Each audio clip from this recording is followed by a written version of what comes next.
మన వాళ్ళు తప్పు చేసినా అది మనకు తప్పుగా కనిపించదా? నిజం మన ముందు ఉన్న నా వాళ్ళు అనే ఒకే ఒక్క భావన దాన్ని ఎందుకు కమ్మేస్తోంది? మనం తీసుకునే నిర్ణయాలు నిజం ఆధారంగా ఉంటాయా? లేక మనవాళ్ళు అన్న భావన ఆధారంగా ఉంటాయా? మమకారం ఉన్న చోట నిజం ఎందుకు బలహీనపడుతోంది?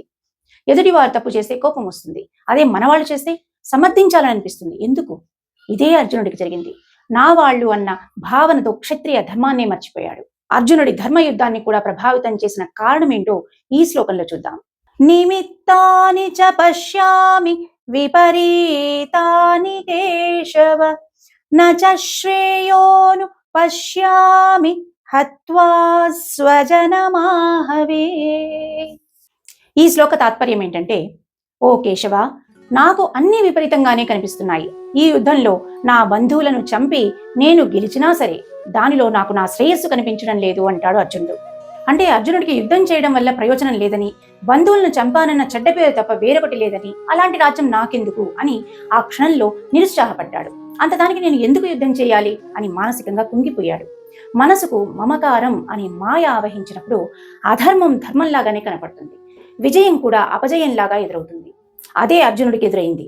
నా వాళ్ళు అన్న భావనతో తన క్షత్రియ ధర్మాన్ని క్షణంసేపు మర్చిపోయాడు.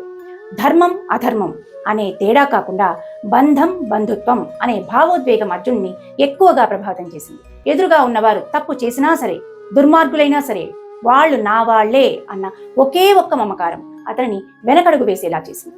అందుకే ఈ యుద్ధం అవసరమా అన్న ప్రశ్న అతని మనసులో కలిగింది. మన జీవితంలో కూడా ఇలాంటి సందర్భాలు ఉంటాయి. మన వాళ్ళు తప్పు చేశారని తెలిసినా కూడా వాళ్ళని వెనకేసుకుని వస్తాం. వారి కోసం ఎదుటి వారితో గొడవ పడటానికైనా సిద్ధపడతాం. ఎందుకంటే వారు నా వారు అన్న భావన ఆ క్షణంలో మనకు నిజం కనపడలేదు. మమకారం ముందు తప్పు చిన్నదిగా కనిపిస్తుంది. పెద్ద తప్పైనా సరే మనసు దాన్ని సమర్థించడానికి కారణాలు వెతుక్కుంటుంది. అదే మనిషిని కమ్మేసే మాయ.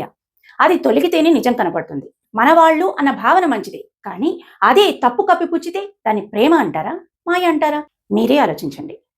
ఈ వీడియో పైన మీ అభిప్రాయాన్ని కింద కమెంట్ రూపంలో చెప్పండి.